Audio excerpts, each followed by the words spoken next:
Assalamualaikum warahmatullahi wabarakatuh. Perkenalkan terlebih dahulu, nama saya Okta Purnawirawan. Di sini saya merupakan mahasiswa program studi S3 Pendidikan Kejuruan Fakultas Teknik Universitas Negeri Malang. Kali ini saya akan menjelaskan terkait dengan proses inovasi yang merupakan salah satu topik dari mata kuliah manajemen inovatif dalam pendidikan vokasi. Selanjutnya, saya akan menjelaskan terkait dengan tujuan pembahasan pada materi kali ini. Yang pertama, yaitu menjelaskan terkait dengan proses terbentuknya suatu inovasi. Kemudian, yang kedua, menjelaskan terkait dengan proses inovasi itu sendiri. Dan yang ketiga, menjelaskan faktor yang mendorong proses inovasi. Dan terakhir, menjelaskan terkait dengan komponen pembentuk inovasi. Selanjutnya, untuk rujukan utama dari materi kali ini yaitu pertama, buku karangan Adair John tahun 2007 dengan judul Leadership for Innovation. Kemudian, yang kedua yaitu buku karangan Gaynor tahun 2002 dengan judul Innovation by Design. Dan yang ketiga yaitu buku yang dikarang oleh Joytitt tahun 2005 dengan judul Managing Innovation Integrated Technical. Kemudian selanjutnya terkait dengan rujukan tambahan, di sini ada 3 buku. Yang pertama karangan Luke tahun 2003 terkait dengan Managing Creativity and Innovation. Kemudian yang kedua karangan oleh Thomas Zimmer yang berjudul Kewirausahaan dan Manajemen Usaha Kecil edisi 5. Kemudian yang terakhir yaitu karangan Udin Saifuddin Saud tahun 2014 dengan judul buku Inovasi Pendidikan. Selain rujukan tambahan dari buku, kemudian saya merujuk terkait dengan penelitian hasil yang sudah terpublikasi. Yang pertama atau yang keempat, rujukan tambahannya yaitu dari karangan Arifin terkait dengan pengembangan instrumen pengukuran critical thinking siswa yang terpublikasi pada jurnal Theorism. Kemudian yang kelima itu penulisan dari Prihadi tahun 2017 terkait dengan penguatan keterampilan abad 21 melalui pembelajaran mitigasi bencana banjir. Kemudian yang terpublikasi oleh Seminar Nasional Pendidikan Geografi. Selanjutnya artikel dari Panen yang berjudul Pendidikan Masa Depan terpublikasi melalui Proceeding Seminar Nasional Pendidikan Sains. Dan yang ketujuh yaitu artikel dari Zubaidah tahun 2017 terkait dengan keterampilan abad 21 yang terpublikasi melalui Conference Paper Seminar Nasional Pendidikan. Selanjutnya yaitu saya merujuk jurnal-jurnal internasional yaitu karangan Purwanto Agus tahun 2021 terkait dengan Effect of Psychological Capital and Authentic Leadership on Innovation Work Behavior, di mana terpublikasi oleh International Journal of Social and Management Study. Kemudian selanjutnya artikel dari Joytitt tahun 2020 yang berjudul A Review and Critical Assessment of the ISO 56002 terkait dengan Innovation Management System Standard Advice and Limitation yang terpublikasi oleh International Journal of Innovation Management. Selanjutnya yaitu hasil penelitian yang dikarang oleh Akbar Alif Zaib Faisal tahun 2021 dengan judul The Competing Value from Work Model of Organizational Culture Innovation and Performance yang terpublikasi melalui Business Process Management Journal. Kemudian selanjutnya dari Hamid Diari and Osman Durmas tahun 2020 yang berjudul Organization Culture Impact on Employment Innovation Behavior in Kurdistan. Black Sea yang diterbitkan oleh Black Sea Journal of Management and Marketing. Kemudian selanjutnya penelitian dari Muhammad Ali yang berjudul tahun 2021 yang berjudul Effect of Organization Culture and Innovation Capability Employees in the Knowledge Sharing, yang mana di sini dipublikasi oleh Annals of Roman Society and Social Biology. Selanjutnya, rujukan selanjutnya yaitu dari Santo Priyabudi tahun 2021 dengan judul Effect of Hard Skill, Soft Skill, Organization, Learning, and Innovation Capability on Islamic University Lecture Performance, di mana dipublikasi oleh International Journal of Social and Management Study. Kemudian selanjutnya yang dikarang oleh Jehani Lama Masyur Al tahun 2021 yang berjudul artikelnya Advancing Organization Culture and Sport of Innovation Processing in Government and this, yang diterbitkan oleh International Journal of Entrepreneurship. Kemudian selanjutnya yaitu rujukan tambahan dari Brodsky tahun 2021 dengan judul artikelnya Innovation Strategy on the Expense of Company Using Bamboo, yang dipublikasi oleh Journal of Innovation and Entrepreneurship. Kemudian selanjutnya artikel yang dikarang oleh Frances John tahun 2020 yang berjudul Does International Entrepreneurial Ocean Force Innovation Performance the Mediating Role of Social Media and Open Innovation, di mana diterbitkan atau dipublikasi oleh The International Journal of Entrepreneurship and Innovation. Dan yang terakhir yaitu penelitian dari Ota Misauru tahun 2013 yang berjudul penelitiannya Japanese Innovation Process yang diterbitkan oleh International Journal of Operation and Production Management. Berikut adalah rujukan utama dan rujukan tambahan untuk dasar materi yang akan saya sampaikan.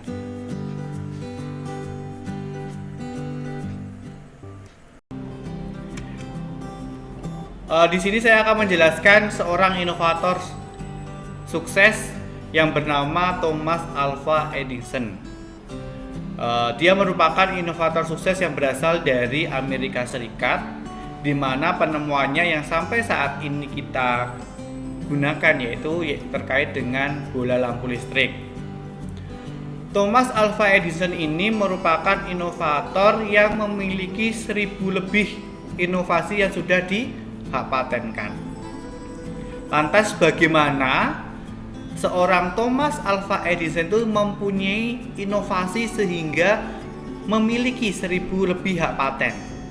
Tentunya dia melalui proses-proses yang namanya inovasi. Langsung saja ke materinya. Inovasi. Jadi ada beberapa ahli-ahli yang mendefinisikan sebuah inovasi. Apa sih sebenarnya inovasi itu? Jadi salah satu yang pertama itu menurut Luke, itu inovasi itu suatu proses untuk mewujudkan, mengkombinasikan atau mematangkan suatu pengetahuan atau gagasan ide yang kemudian disesuaikan guna mendapatkan nilai dari produk yang dihasilkan. Jadi menurut Luke ini, inovasi itu hasil dari kombinasi atau perpaduan dari pengetahuan dan ide gagasan, kemudian direalisasikan untuk mendapatkan atau menciptakan suatu produk yang memiliki nilai guna. Itu. Kemudian menurut ahli yang kedua yaitu Zemer, itu mendefinisikan inovasi sebuah kemampuan untuk menerapkan kreativitas dalam rangka memecahkan persoalan dan peluang untuk meningkatkan atau memperkaya hidup. Jadi si Zemer ini itu menganalogikan atau mendefinisikan inovasi itu suatu kreativitas, hasil penerapan kreativitas untuk memecahkan persoalan sehingga dapat diuangkan atau dijual seperti itu. Kemudian yang ketiga, menurut ahli yang ketiga yaitu Joytit, itu mendefinisikan inovasi sebuah suatu penemuan baru di mana berbentuk dari proses mengubah peluang menjadi ide-ide atau gagasan yang selanjutnya diterapkan dalam praktek kemudian disebarluaskan.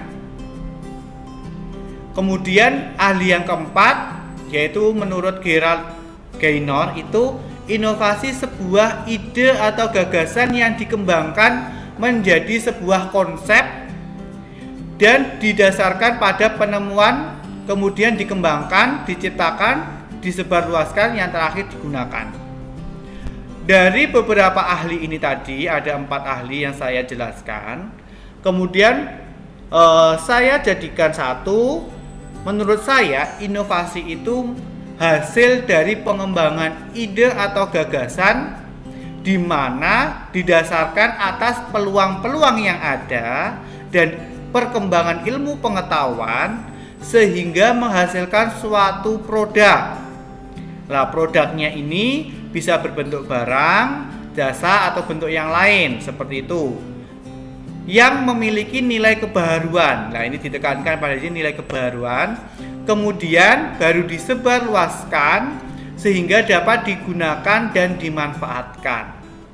Ini menurut saya definisi terkait dengan inovasi, gabungan dari beberapa ahli yang sudah saya jelaskan pada slide sebelumnya. Lantas proses itu apa? Proses itu suatu tahapan yang diterapkan dari suatu pekerjaan sehingga menghasilkan suatu capaian dari prosedur yang setelah digunakan. Atau dikatakan juga proses itu urutan pelaksanaan atau kejadian yang saling terkait sehingga mengubah suatu masukan menjadi pengeluaran. Nah, ketika proses dan inovasi digabungkan, maka dapat didefinisikan bahwa proses inovasi itu merupakan tadi urutan pelaksanaan atau kejadian mulai dari tadi pengembangan ide atau gagasan yang didasarkan peluang dan perkembangan ilmu pengetahuan sehingga ini merupakan inputannya ya, sehingga menjadi sebuah output kan tadi. Nah, outputnya apa? Menghasilkan suatu barang atau jasa atau bentuk lain yang memiliki nilai kebaruan.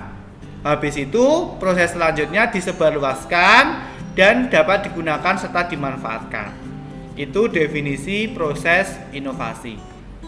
Nah, di sini slide selanjutnya saya akan membahas pemaknaan secara parsial dari proses inovasi. Yang pertama terkait dengan inovasi sebagai proses dorongan teknologi. Jadi di sini itu inovasi itu merupakan bentuk dari akibat adanya perkembangan teknologi informasi yang semakin pesat. Nah, artinya inovasi itu tercipta, muncul karena adanya dorongan dari perkembangan teknologi informasi. Contoh yang mungkin kita sudah temukan pada saat ini. Jadi pada saat ini kalian mengetahui terkait dengan di era revolusi industri 4.0 itu kan di mana ada konsep digitalisasi, di mana semua sistem yang ada di industri itu berbasis digital. Nah, mesin mengendalikan semua kegiatan yang ada di dalam industri. Nah, karena apa? Karena adanya perkembangan suatu teknologi informasi sehingga muncullah inovasi digitalisasi dari peralatan yang ada di industri. Kemudian dorongan teknologi, adanya munculnya suatu pembelajaran aplikasi pembelajaran sistem aplikasi online. Nah, dari situ kita manfaatkan untuk pembelajaran jarak jauh. Itu salah satu inovasinya. Sehingga muncul namanya inovasi pembelajaran jarak jauh, kemudian pembelajaran berbasis IT, pembelajaran berbasis digital dan sebagainya. Itu. Kemudian pemaknaan parsial yang kedua yaitu inovasi sebagai proses terobosan.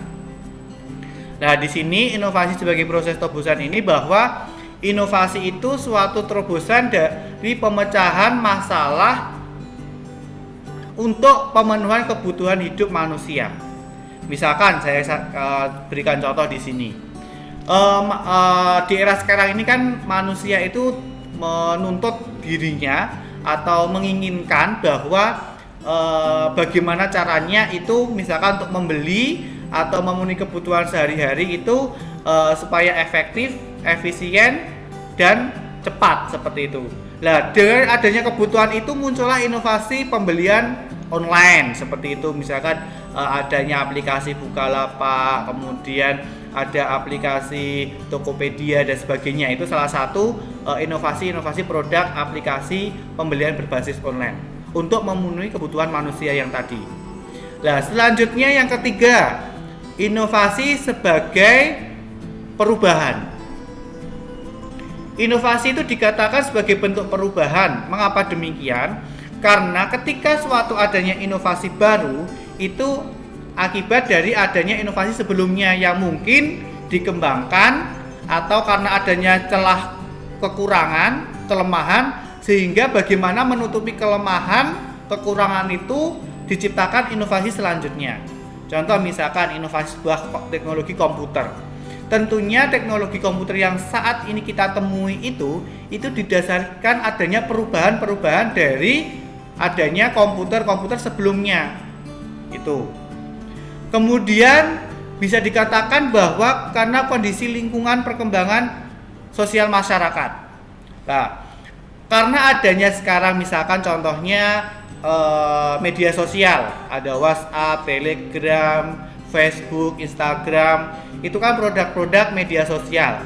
Dengan adanya inovasi produk-produk media sosial tadi, itu menyebabkan perkembangan sosial masyarakat itu yang biasanya interaksi langsung, sekarang nyaman dengan interaksi tidak langsung melalui media tadi, seperti itu. Nah, yang terakhir secara parsial itu inovasi dimaknai sebagai proses pembuatan produk. Artinya apa? Ketika adanya inovasi, ketika adanya proses inovasi, itu pasti hasil akhirnya itu ada produk. Nah, produknya itu bisa berbentuk barang atau jasa atau berbentuk suatu konsep gagasan seperti itu. Nah, itu tadi saya jelaskan pemaknaan parsial proses inovasi. Selanjutnya saya jelaskan terkait dengan proses inovasi. Inovasi muncul adanya proses. Tadi yang sudah saya jelaskan di slide sebelumnya. Proses yang pertama itu terkait dengan proses search atau mencari.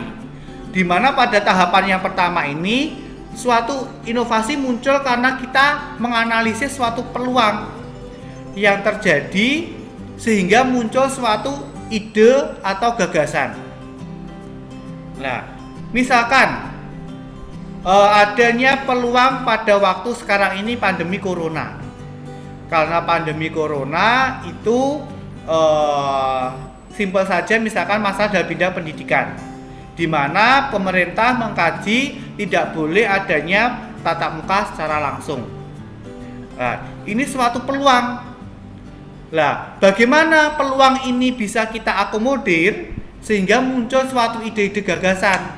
Misalkan ada gagasan tadi karena ada dilarang pertemuan tatap muka, itu muncullah aplikasi pembelajaran online, aplikasi-aplikasi online.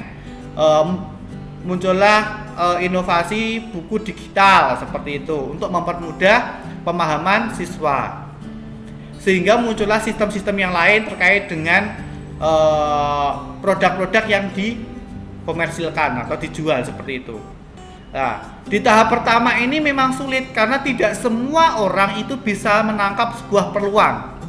Karena peluang itu sebenarnya banyak, tapi tidak semua orang itu bisa mengetahui atau menangkap dari peluang yang ada. Itu. Tahap selanjutnya yang kedua, ketika sudah mendapatkan peluang dan kita sudah mendapatkan ide dari peluang itu atau gagasannya, maka tahap yang kedua yaitu seleksi atau memilih, di mana dari sekian peluang yang ada muncullah suatu ide atau gagasan. Kita akan memilih kira-kira peluang yang cocok, ide-ide gagasan yang tepat untuk kondisi saat ini itu yang mana. Contoh halnya seperti pada pandemi saat ini, di mana keadaan ekonomi itu kan menurun karena memang semua serba dibatasi. Nah, bagaimana menciptakan suatu inovasi di mana orang-orang itu bisa tetap bekerja, tapi dia tidak meninggalkan tempat tinggalnya, karena kan dibatasi dengan adanya penerapan perilaku masyarakat seperti itu. Nah, muncullah suatu inovasi atau gagasan namanya bekerja dari rumah, gitu. Itu work from home seperti itu. Nah, itu salah satunya. Nah, kemudian misalkan pada pandemi tadi yang sudah saya jelaskan, nih peluang pembelajaran jarak jauh. Kira-kira inovasi apa ya yang tepat untuk adanya peluang pembelajaran tatap muka dari rumah atau pembelajaran jarak jauh. Nah, itu inovasi, misalkan saya membuat suatu produk namanya buku digital berbasis video, di mana di situ ada buku, kemudian bisa diakses siswa, di dalamnya ada materi, ada video penjelasannya. Nah, itu salah satu menangkap peluang. Nah, peluang kemudian kita pilih yang cocok yang mana ketika akan dibuat nanti. Langkah yang ketiga yaitu learn atau pembelajaran. Nah, pada proses ketiga ini, hasil ketika tadi sudah kita pilih peluang yang cocok, yang tepat, itu kita rancang, kita buat bagaimana merealisasikan hasil dari inovasi yang sudah kita pilih atau peluang yang sudah pilih tadi. Kita rancang di sini untuk menghasilkan suatu produk. Tahap selanjutnya yang keempat yaitu implementasi atau pelaksanaan. Ketika tahap di sini sudah mempunyai produk atau bisa dikatakan ada barang atau jasa, maka kita implementasikan, kita sebarluaskan. Supaya apa? Supaya bisa digunakan, dipakai oleh masyarakat. Ketika sudah diimplementasikan, maka selanjutnya kita pelajari. Ketika dikasihkan ke masyarakat, ada umpan baliknya. Nah, kira-kira ada nggak celah kelemahan dari produk yang sudah kita buat? Ketika ada, maka kita akan mengevaluasi, sehingga muncullah tahap yang kelima yaitu improvement atau perbaikan. Perbaikan berdasarkan dari tahapan yang keempat tadi.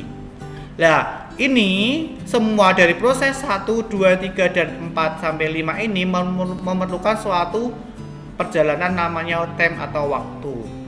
Nah, dari sini nanti akan kembali proses ke yang ketiga.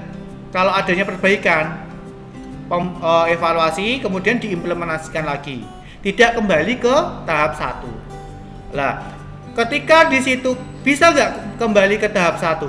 Bisa, tapi konsepnya harus berbeda, karena ketika kita mulai ke tahap 1 itu adanya tadi poinnya peluang dan ide gagasan yang baru. Kalau mengembangkan atau mencari celah tadi itu kan dari yang ada, kemudian ada kelemahan, kita kembangkan, muncul produk inovasi selanjutnya. Tapi kalau pure inovasi dari konsep gagasan, maka kita harus memulai dari tahapan 1. Itu terkait dengan proses inovasi. Selanjutnya saya jelaskan terkait dengan aspek yang diperhatikan pada proses inovasi. Yang pertama itu yang kita perhatikan bentuk inovasi. Kira-kira ketika kita menangkap suatu peluang yang ada, kemudian kita punya ide atau gagasan, nah langkah selanjutnya kita pikirkan bentuk dari inovasinya apa dari peluang yang sudah kita dapatkan ini tadi. Apakah berbentuk barang, apakah berbentuk jasa, atau bentuk yang lain, atau sebuah teori atau konsep seperti itu. Yang kedua, ketika sudah punya bentuk, langkah selanjutnya tujuannya apa ketika kita membuat itu. Tentunya suatu inovasi itu adanya nilai kebaruan. Nilai kebaruan, kemudian selanjutnya adanya kebermanfaatan.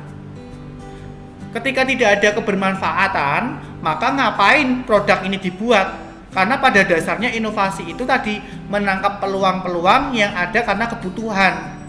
Seperti itu. Nah, Aspek yang ketiga itu waktu pengerjaan. Nah, bagaimana mulai proses perencanaan, kemudian pengaplikasian, habis itu pengujian, pengevaluasian, itu kan satu rangkaian. Nah, itu kita akan tentukan berapa proses pengerjaan dari produk inovasi yang akan dihasilkan. Langkah yang keempat yaitu aspek yang keempat terkait sumber inovasi. Nah, ketika kita mudah mengerjakan, tentunya kita harus punya sumber-sumber pengetahuan agar inovasi yang kita buat tentunya mengikuti perkembangan dari teknologi yang ada atau pengetahuan yang ada. Dan yang kelima itu aspek yang diperhatikan peluang inovasi. Tadi sudah saya jelaskan di awal. Yang terakhir itu infrastruktur dan sumber daya. Kira-kira ketika kita membuat suatu inovasi, itu infrastrukturnya ada nggak, sumber dayanya mumpuni nggak, gitu. Itu harus kita pikirkan.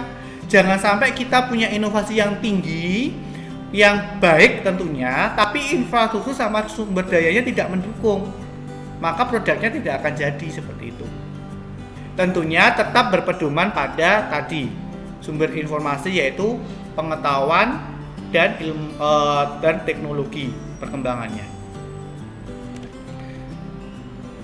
Nah, sehingga di sini saya mengonsepkan suatu inovasi itu terletak, inti daripada inovasi itu terletak pada nilai kebaruan dari suatu produk.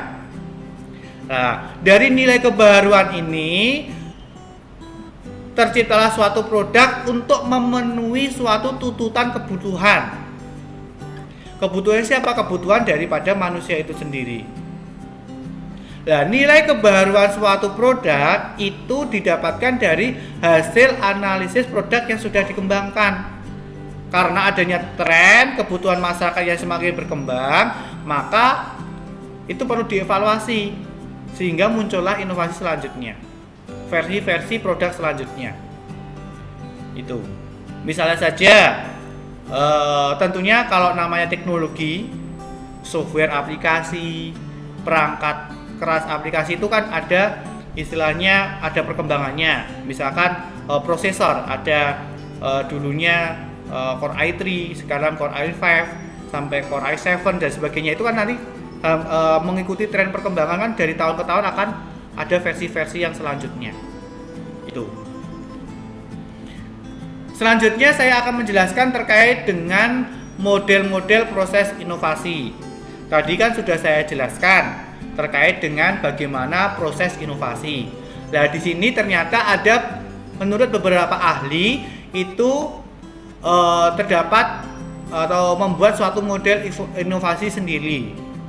Yang pertama itu menurut Robert and Forman, di mana proses inovasi itu meliputi dari mengidentifikasi peluang, kemudian mengidentifikasi rumusan, kemudian menyelesaikan masalah, pembuatan prototipe, pengembangan, pemanfaatan atau difusi. Kemudian yang kedua menurut Van Deven itu proses inovasi meliputi inisiasi, pengembangan, dan implementasi. Kemudian yang ketiga menurut ahli bernama Quinn, di mana inovasi itu prosesnya meliputi penganalisis peluang, perencanaan, penerapan, perbaikan. Dan yang terakhir menurut Cooper itu proses inovasi meliputi identifikasi masalah, adanya ide, adanya konseptualisasi, kemudian dikembangkan, diujikan, dan diluncurkan. Nah, dari beberapa ahli ini, model-model dari beberapa ahli terkait dengan proses inovasi, tentunya sudah saya rangkum pada slide sebelumnya tadi di sini. Ini proses inovasi. Jadi, secara keseluruhan saya gabungkan bahwa proses inovasi dari beberapa model yang ada itu pada intinya yaitu kita pertama itu mencari peluang tadi kan. Kemudian muncullah suatu ide gagasan. Dari itu kita memilih peluang ide gagasan yang tepat. Habis itu diapakan? Tahap ketiga, merancangkan, membuat, mengevaluasi. Langkah yang keempat apa? Diimplementasikan, disebarluaskan supaya dapat dipakai, dimanfaatkan. Dan yang terakhir diperbaiki ketika adanya celah-celah kekurangan.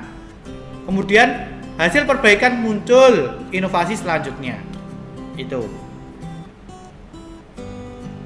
Selanjutnya tadi dari hasil proses inovasi saya desainkan proses inovasi seperti ini. Jadi sebenarnya proses inovasi itu muter ya modelnya. Jadi terus menerus yang pertama memilih, habis memilih pertama itu mencari peluang, kemudian memilih, kemudian hasil pilihan dari peluang tadi direalisasikan. Habis itu berdasarkan realisasikan itu melalui proses sumber daya pengetahuan, habis itu dipublikasikan atau diimplementasikan atau disebarluaskan, habis itu melalui proses pembelajaran itu evaluasi, dari sini kembali lagi mencari kelemahannya, kemudian diperbaiki lagi lah, itu proses inovasi. Jadi modelnya siklusnya itu memutar seperti itu. Selanjutnya saya jelaskan terkait dengan faktor pendorong proses inovasi. Yang pertama, inovasi itu dipengaruhi oleh bakat dan minat. Tentunya ketika kita itu menggunakan memproses suatu proses inovasi, munculnya adanya inovasi itu karena adanya bakat dan minat. Bakat dan minat ini nanti digunakan untuk apa? Untuk menganalisis peluang tadi. Peluang yang ada, kemudian muncullah suatu ide dan gagasan. Yang kedua, itu terkait dengan berpikir kritis. Di mana di sini itu konsep berpikir kritis ini mempengaruhi bagaimana seseorang menangkap suatu peluang dan membuat suatu ide gagasan. Itu. Dan yang ketiga, itu faktor yang ketiga itu lingkungan sekitar. Nah, lingkungan sekitar itu mempengaruhi bagaimana? Mempengaruhi pola pemikiran dari seseorang. Itu. Yang keempat terkait dengan faktor pendorong. Faktor pendorong itu terkait dengan wawasan pengetahuan. Tentunya wawasan pengetahuan ini mempengaruhi dari semua proses inovasi. Seseorang yang mempunyai wawasan pengetahuan yang luas, yang tinggi, tentunya dia bisa menerapkan hasil wawasan pengetahuan yang didapatkan untuk membuat suatu inovasi. Tentunya dia bisa menganalisis suatu peluang, mencari peluang, memilih peluang sehingga munculnya suatu ide atau gagasan. Faktor yang kelima yaitu pendidikan. Tentunya antara lulusan SD, SMP, SMA, S1 sampai dengan S3 itu level-level tersebut tentunya pola pikirnya juga berbeda. Seperti itu. Wawasan pengetahuannya juga berbeda. Sehingga itu mempengaruhi proses daripada pengambilan suatu peluang, mencari peluang atau membuat suatu ide gagasan. Seperti itu. Jadi faktor pendorong proses inovasi itu ada 5. Pertama bakat minat, yang kedua berpikir kritis, yang ketiga lingkungan sekitar, yang keempat wawasan pengetahuan, dan yang terakhir pendidikan.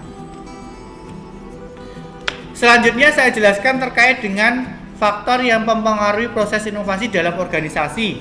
Di sini spesifikasi dalam dunia kerja.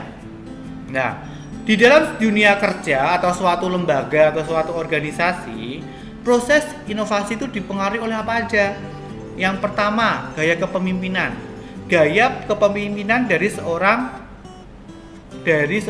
yang memimpin suatu organisasi. Ketika dia otoriter, pemimpinnya otoriter, tentu tidak bisa anggotanya itu memiliki inovasi yang tinggi. Karena apa? Takut adanya kepemimpinan yang otoriter, sehingga mau punya ide gagasan hanya dipendam aja, tidak bisa direalisasikan. Karena pemimpin yang otoriter itu biasanya ya ingin sesuai dengan konsep dari pemimpin itu. Yang kedua, terkait dengan kondisi lingkungan kerja. Lingkungan kerja yang beragam, lingkungan kerja yang saling bisa menerima ide atau pendapat, itu bisa meningkatkan suatu proses inovasi. Artinya apa? Di situ terjadi proses interaksi sosial, proses tukar pikiran atau ide gagasan. Itu. Nah, lantas lingkungan kerja yang apatis, yang istilahnya mungkin dunia hanya memikirkan diri sendiri, itu inovasinya juga mungkin mempengaruhi untuk proses pengembangannya seperti itu. Nah, yang selanjutnya terkait dengan budaya kerja. Nah, budaya kerja di sini itu bagaimana daripada sistem kerjanya di situ. Nah, itu juga mempengaruhi proses inovasi. Sistem kerja yang fleksibel, sistem kerja yang dimana tidak saklek atau menuntut karyawannya untuk bebas untuk berekspresi, itu tapi tentunya sesuai dengan tetap aturan di suatu lembaga, itu menunjang proses inovasi yang tinggi terhadap anggota atau karyawannya. Itu. Faktor selanjutnya yaitu manajemen organisasi. Tentu pengolahan organisasi, bagaimana mengelola organisasi yang baik itu pasti mempengaruhi proses inovasi daripada suatu karyawan atau anggota di dalam organisasi. Yang terakhir yaitu terkait dengan sumber daya manusia di tempat kerja. Ini hubungannya dengan kompetensi yang dimiliki. Seseorang yang memiliki pendidikan yang tinggi dapat dimungkinkan memiliki pengetahuan yang luas sehingga bisa menangkap suatu ide atau peluang. Tapi ada juga yang lulusan misalkan tidak harus pendidikan tinggi SD, SMP, tapi dia juga tentunya bisa menangkap peluang karena apa? Karena bisa berpikir kritis, bisa menangkap dari fenomena-fenomena yang ada di lingkungan masyarakat seperti itu. Yang terakhir psikologis. Nah, tentunya aspek psikologis ini merupakan aspek atau faktor di dalam internal dari manusia itu sendiri. Nah, selanjutnya saya jelaskan terkait dengan komponen pembentuk inovasi. Nah, komponennya inovasi ada karena satu tadi, ide atau sebuah gagasan atau pemikiran. Nah, ini merupakan cikal bakal dari inovasi itu muncul. Nah, ide dan gagasan ini muncul kenapa? Tadi adanya peluang, penangkapan peluang yang ada sehingga muncullah suatu ide atau pemikiran. Komponen yang kedua, media komunikasi. Nah, media komunikasi di sini fungsinya untuk menyampaikan pesan-pesan inovasi, menyebarluaskan inovasi supaya bisa dimanfaatkan oleh masyarakat umum. Komponen yang ketiga itu jangka waktu. Tentunya ketika kita membuat suatu proses inovasi, itu butuh proses waktu yang panjang. Mulai dari adanya peluang, menangkap peluang, muncullah suatu ide pemikiran, sampai memilih, kemudian sampai merancang, menerapkan, mengimplementasikan, menyebarluaskan, sampai mengevaluasi, itu kan butuh waktu. Dan yang terakhir yaitu terkait dengan sistem sosial. Nah, sistem sosial itu apa? Terkait dari misalkan individu, organisasi, sistem organisasi dalam masyarakat, itu juga merupakan komponen pembentuk dari suatu inovasi. Mungkin cukup itu penjelasan terkait dengan proses inovasi dari saya. Terakhir dari saya yaitu saya mempunyai pesan bahwa inovator yang sukses atau orang yang sukses itu adalah orang yang dapat menangkap peluang yang ada. Ketika bisa menangkap peluang yang ada, maka dia harus punya ide atau gagasan untuk mengimplementasikan atau untuk menerapkan hasil dari konsep yang ia dibikin. Seperti itu.